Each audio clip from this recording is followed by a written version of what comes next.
Hello, and welcome to episode 105 of our podcast at Human Restoration Project. My name is Chris McNutt, and I'm a high school digital media instructor from Ohio. Before we get started, I want to let you know that this podcast is brought to you by our supporters, three of whom are Abraham Angel, Sally Orna, and Tim Fox. Thank you for your ongoing support. You can learn more about the Human Restoration Project on our website, humanrestorationproject.org, or find us on Twitter, Instagram, or Facebook.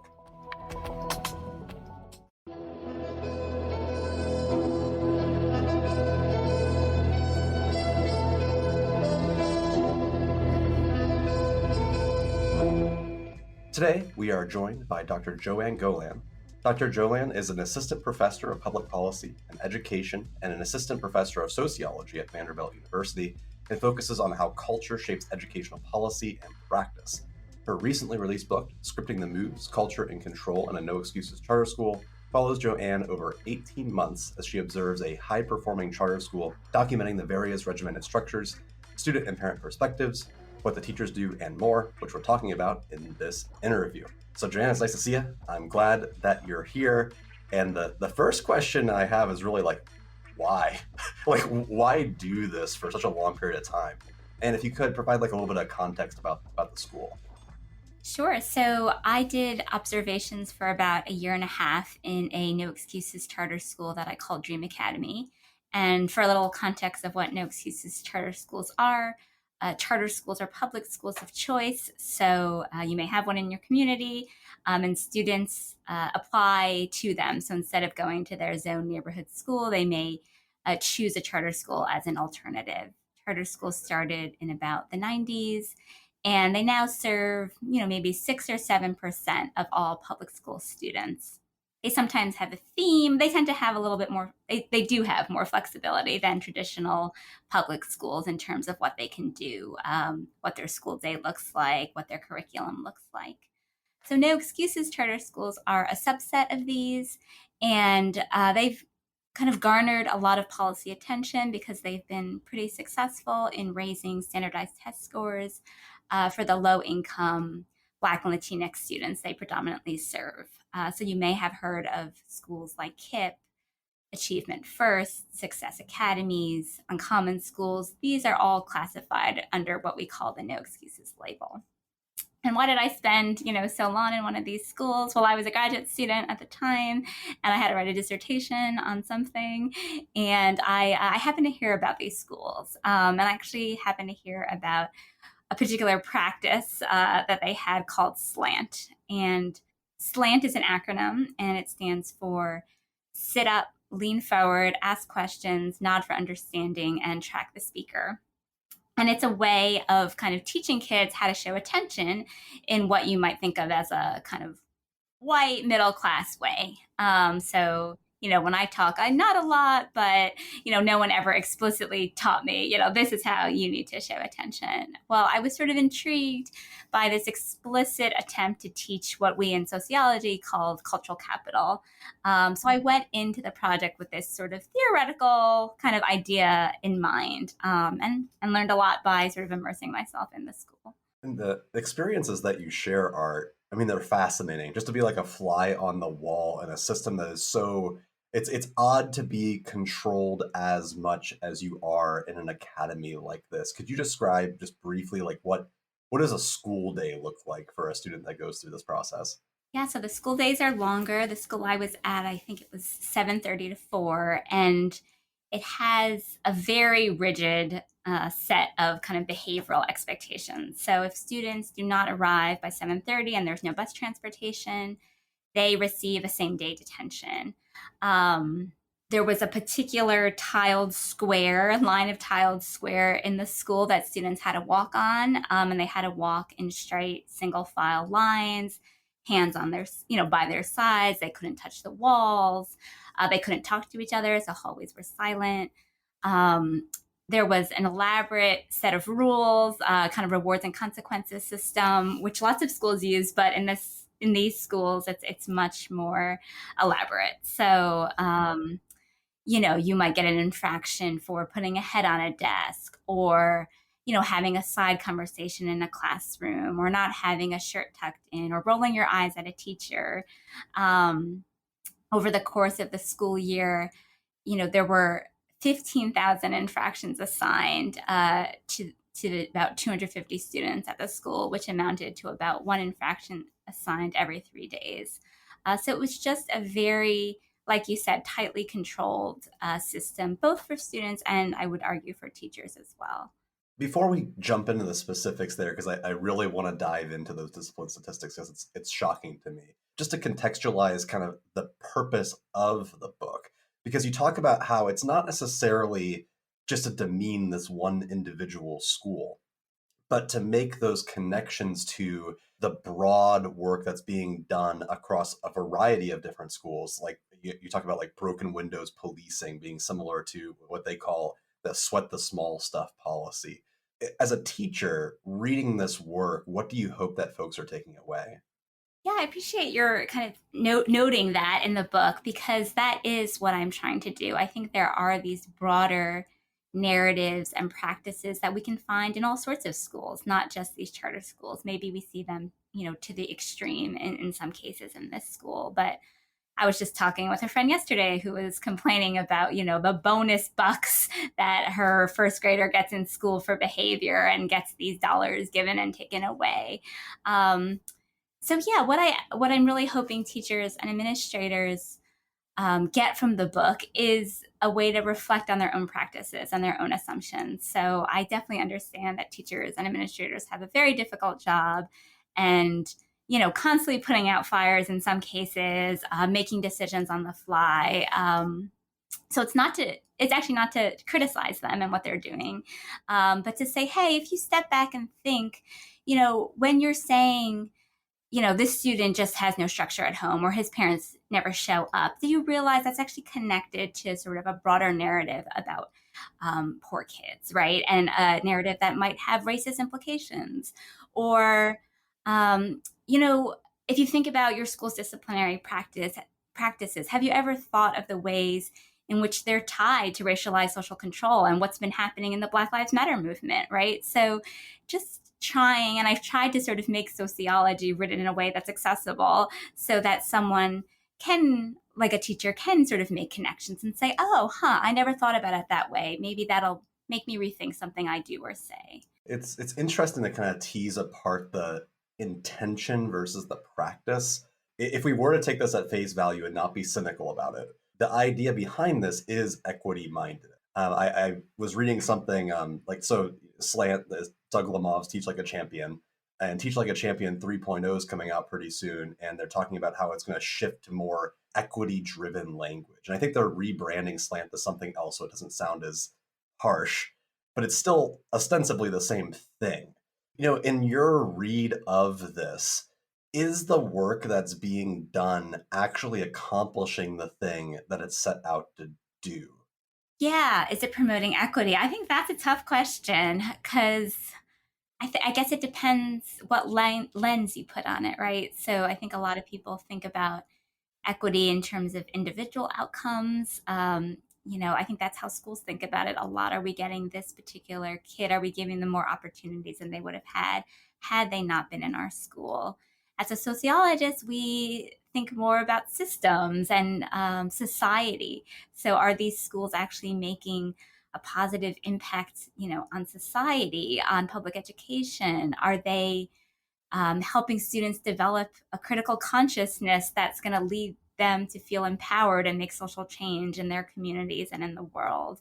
Um, so there are different metrics. You can say they're very successful on a standardized test scale, but, they're, what about, career outcomes? What about health outcomes? What about, did they feel respected and affirmed? Or, to your own podcast, do they feel human, treated like human beings at school? So all of those things I think are related to thinking about equity. So I would say it depends. Yeah, it depends what viewpoint you're taking.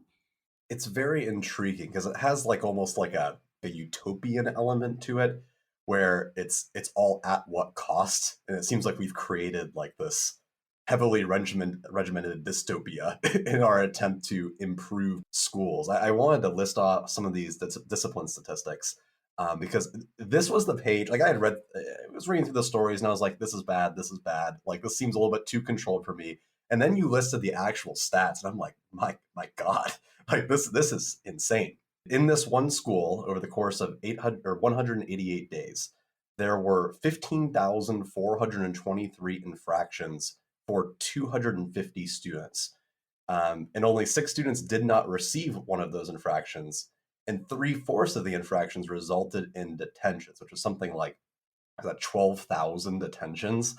And all of this work is meant to, quote, prepare students for a better future. And that concept, it seems like everyone slowly, teachers and students, maybe started to internalize.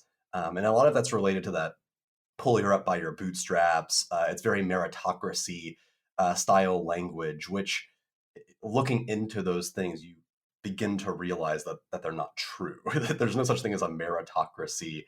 There are systems at place that hold certain people back and not others. It doesn't acknowledge those systemic structures. And it seems like as a result, those schools then are ignoring, that are minimizing those structural problems and focused entirely on the individual. And while I was reading this entire book, I couldn't help but note that the same folks that tend to support these inner city charter schools are the same folks who, at a much wider angle, are looking at things like critical race theory, counteracting the concept of systemic racism, very, very individually, like Americana focused, of this like old like John Wayne type figure who can, you know, that can accomplish anything with the right mindset. But do you see connections between the modern culture war in schools and what these charter schools are doing? I'll touch on a couple things you said before I jump in there because I think they're also relevant.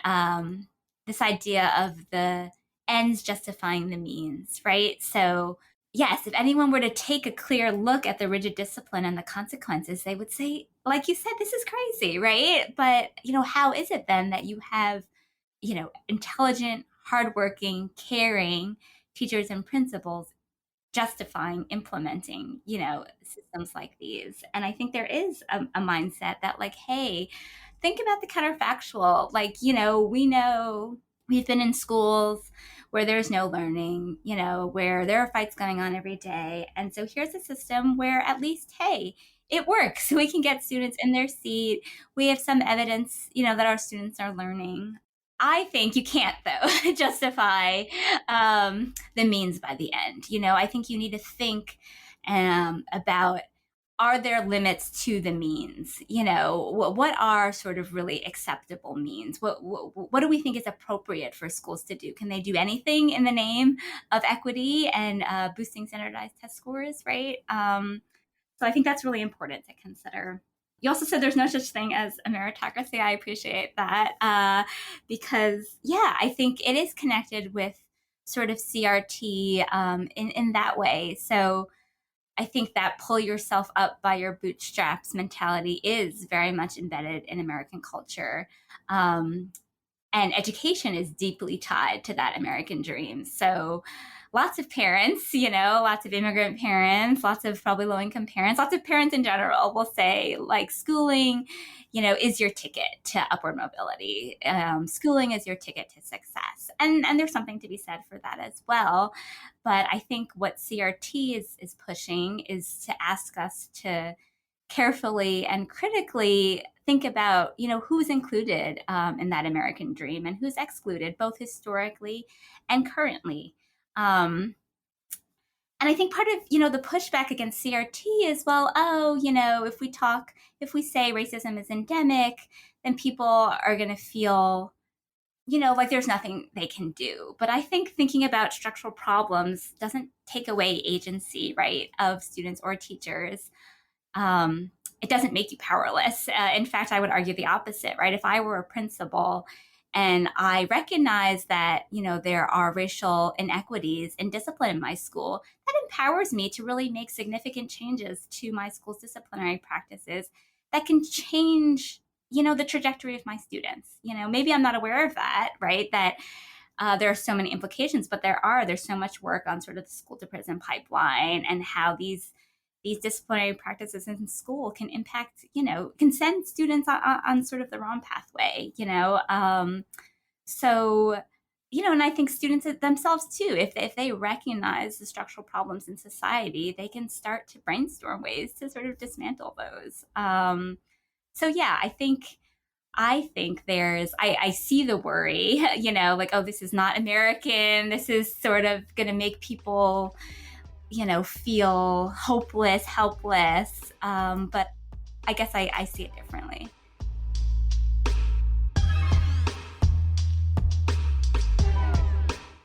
Hey there, I hope you're enjoying the podcast so far. I want to take a brief moment and promote something that may interest our listeners, which is our upcoming Conference to Restore Humanity. Our inaugural virtual conference is from July 25th to July 28th, featuring amazing keynotes including founding theorist of critical pedagogy, Dr. Henry Giroux, and organizer and co-author of Black Lives Matter at School, Dr. Denisha Jones. Further, we have fantastic and intriguing learning tracks on anti-carceral pedagogy, designing for neurodivergence, disrupting discriminatory linguistics, and promoting childism in the classroom. And our virtual conference is designed to be a virtual conference, as in we use flipped keynotes, which focuses on conversation rather than staring at a Zoom screen, and our courses are interactive, asynchronous explorations. Learn more on our website at humanrestorationproject.org/conference. Tickets are discounted right now at $150 for all 4 days, with discounts available for underrepresented communities. Now, back to the podcast.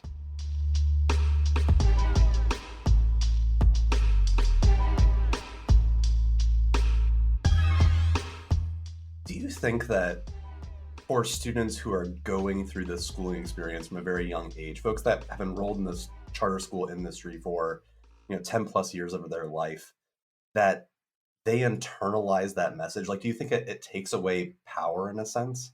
I think so, to an extent, right? I think I give people a lot of agency, so I think there's it's not like you've been socialized into a system and students have room to resist, and they do all the time. And I saw that all the time in the school. But I think it certainly doesn't encourage students to think, I think, in a structural way about change. And I remember having a conversation with someone about, why haven't students organized more in these schools? And I was like, that's interesting. And it really has happened more so in light of social movements in society, right? So with Black Lives Matter and Me Too, seeing that activism in the community has motivated some students within these schools, right, to take action and to start forming these kind of Instagram groups and whatnot. But why not before, right? And I think that is part of it, right? If what you're told is, hey, following these rules, following these policies, these are going to get you to college. If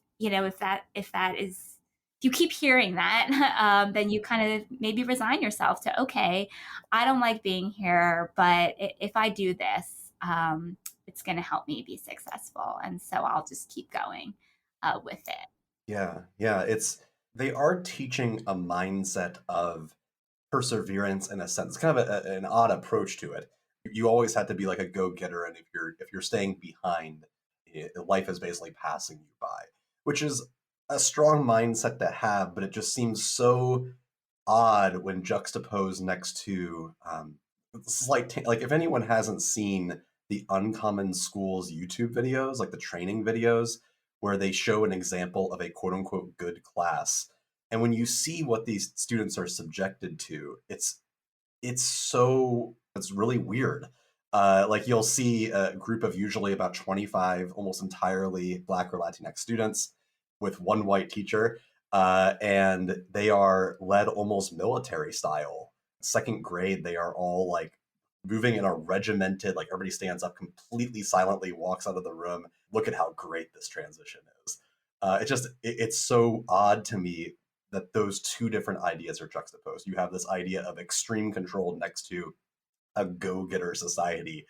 Yeah, I don't know. Yeah, no, that is interesting. And I actually so Teach Like a Champion comes with a set of video clips as well. I think many, maybe some from Uncommon Schools of those teachers. And I also show a couple of those clips to my own undergraduate students, and they are also quite taken aback by the level of kind of conformity and compliance, emphasized there.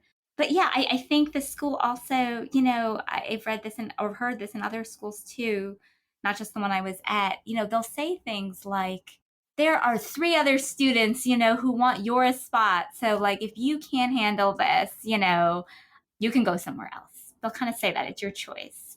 Or it's things like, we are the best school in this city, and show their statistics, their test scores compared to others, other schools. So there is this push of like, we're better, I do see it. They might not say it that explicitly, but it is sort of telling students like, we're doing things differently, we're better. So you need to follow kind of what we're doing here and show grit and get through. Because they are explicit about sort of teaching character as well. A lot of these schools kind of embrace positive character, and the idea of, we're going to show grit, we're going to show self-control. I think that kind of builds into understanding how this relates to the family. So you have parents, family members, extended family members, who at many times throughout the book, they're upset with how the school is managing their kids. Like they'll get a phone call and be like, how dare you? That's racist. Like you shouldn't be doing this. But at the exact same time, they tended to mostly accept those circumstances. They kept their kids in this school because at the end of the day, they're seeing this as their ticket to get into college or have a good career. How do we balance that? Because there's an argument to be made that you're taking away family agency by arguing against this, because the alternative is not so great either. And criticizing this and perhaps even dismantling those schools doesn't leave a solid structure. Does criticizing the practices and documenting the school have that counterintuitive effect of being, this is not what the parents actually want. They want this. Yeah, I think that's a very interesting tension that you raise. And I would say supporters of charter schools often will say that, like, well, this is what these parents want. So, it's their choice to put their students into these schools. And I would say, yes, it is their choice, but in kind of my own research as well as other research, it, finds that low-income families really have fewer choices, when it comes to school choice than middle-class parents who tend to be sort of more empowered and have more resources and time and networks to find the school they really want. In the case of low-income parents, there's often constraints like transportation. Like a lot of these schools don't offer transportation, so it's got to be a school you can get to. Or they have other issues like that. They're thinking about childcare needs and what school fits those needs. So I found, when I was interviewing or just talking to parents at the school lottery day, I was surprised to find like they knew very little about this school. And they were actually asking me like, oh yeah, tell us, what are the practices like? They'd heard it was a good school. They'd heard it was a strict school and they liked that, but they didn't know what really strict meant. And you're right. When they started hearing, from their students or from their children or seeing their children's own anxiety from being in the school or hearing that their students were disrespected, that's something I felt parents really got in arms with. If they felt a white teacher had disrespected their Black, child, they would get very upset. And, in my taking a critical lens of the school, does that, reduce the choices these families have? Well, my hope is, of course, that these schools will modify their practices. So, the schools, I don't think my book is going to shut down any school. It's not going to have, unfortunately, that much of an impact. But if it can help, someone in KIPP, Uncommon, Success, whether that be a teacher, whether that be an administrator, rethink their practices or policies, to be sort of more affirming of students, to be more humanizing, to really consider, the racial implications, the class implications of their practices, then I think I would have done my job. And I think parents would also appreciate that, right? They want what all parents want, schools where their students are learning, schools that are safe, schools where their kids are cared for and respected. So that is what I'm hoping the book, moves someone towards, or some schools towards. There's a bit of like a chicken and the egg component here, because it seems like for many of the families, their argument for why they were willing to accept these disciplinary structures is because the workplaces, especially for working class families, tend to also be incredibly regimented and dehumanizing. And it's difficult to navigate those waters because that's also a problem. So, do you prepare students for the fact that life is going to suck? Or do you try to teach them a critical angle to that while simultaneously recognizing like you have to make money? So, pairing those two things together to me, it seems so incredibly difficult. As you're reflecting on this experience of being in this school for so long, do you see a solution where the public school, just like the typical public school, like where do they fit into the equation? I don't know. Part of it is some, you always come back to resources, but I think, I visited a private school, but it was a private school for low income students, endowed by someone, who was very wealthy. And walking in there and visiting there, it felt like a private school, like it felt like a school, my kids would go to, progressive, open, lots of attention and care, not at all, like the school I've been observing. And I should say there was also, of course, care in the school I was at. I don't want to say that, certainly teachers and administrators were caring of students, but it was a very different kind of environment. And that made me think like, they come to this what works model because it's like the last resort, like things that weren't working in many of these traditional public schools where you have just, yeah, like a lack of control. And they said, okay, this is the only thing, given what we have, novice teachers, given kind of, yeah, the conditions, this is what we can make work. So I think, you know, there are some studies about school funding. Does it matter? Does it not matter? But in reality, I think it's like these schools need so much more funding than, sort of a typical school, because there are just so many more things that come with that environment, So I feel to support students, you just need so many more student support staff, counselors, wraparound services, smaller classroom sizes. I mean, that's when you can start imagining something that will work that's not maybe so rigid, right? But it takes a lot to get there, right? So in the meantime, what do you do? I don't know if I have the answer for that.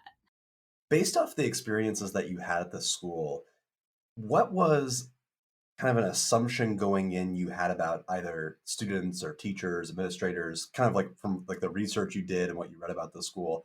What was an assumption that you had that kind of surprised you that it wasn't true? The big assumption of going into the project was where I started was this idea of teaching cultural capital, that what this school was trying to do was to teach cultural capital. They were trying to teach like middle class norms to these kids, and that was helping them to be successful, like how to tuck in your shirt, like how to show attention, be respectable. What I found that it was partly that was more justification, for it helped them make sense of these really rigid practices that they took on, not to teach any of these skills, but they took on because they needed to establish order. And basically the school said, oh, here's an orderly school, let's copy it, and that's what they did. They just copied the practices of another school. So really became a justification, and an interesting justification, because one that they would use to say, yeah, this is why we're doing what we're doing. What we're really doing here is teaching these skills they're going to need, say, in the workplace. But it's kind of a contradiction, and that's what a lot of the work of the book is sort of about, because the school is a college preparatory school, and it's really thinking about setting these kids on a different trajectory. So not to work at McDonald's, where, yes, you need a clock in on time, you don't have room to express yourselves. So in their mindset, we're sort of preparing students for that avenue. yet we're using these really rigid practices that actually don't develop any of these kinds of skills, right? That middle class kids learn, like how to be assertive, how to be creative, how to take initiative. So it becomes, this sort of weird contrast. And it took me sort of a while to kind of sort that out. I kept asking, are they teaching cultural capital? Are they not? Do they think they are? What is cultural capital?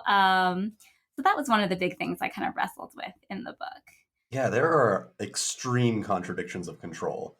Because I believe you note this in the book. I mean, if you're going to go to college, that's the exact opposite of what a college environment is. Like, it's not controlled. And I think there's an argument to be made. Like, I would argue that the vast majority of very rich people do not send their kids to schools that look like that. In fact, they send them to those progressive $50,000 a year schools where kids just play all day and read books, and there is no control. And kids break rules at those schools and do things that might get you in a lot of trouble if you were at a school with not as much funding that had stricter disciplinary policies, etc. There's so many different things as you're reading through this book that you wonder to yourself how it reflects society at large, and the assumptions that we have about the working class and assumptions we have about even things like race and gender, and how that plays out to a T in how the school's policies are enacted. The entire time I was reading the book, I felt like it wasn't real. Like, it's hard for me to imagine that is actually a real thing that's going through. But I think you're right. By analyzing that at a typical school, it makes you critically reflect on things like, 3-strike discipline policies, telling kids they don't belong there, policing language or how loud people are. There's so many different discussion topics that come. Yeah, for sure. And I feel there has been an influence of books like Teach Like a Champion, right? It's a bestseller, millions of copies sold, that began in the charter world. I mean, that book was written by No Excuses Schools founders, but now are everywhere, right? In traditional public schools. So those methods are spreading. And I think, one can sort of step back and think about them.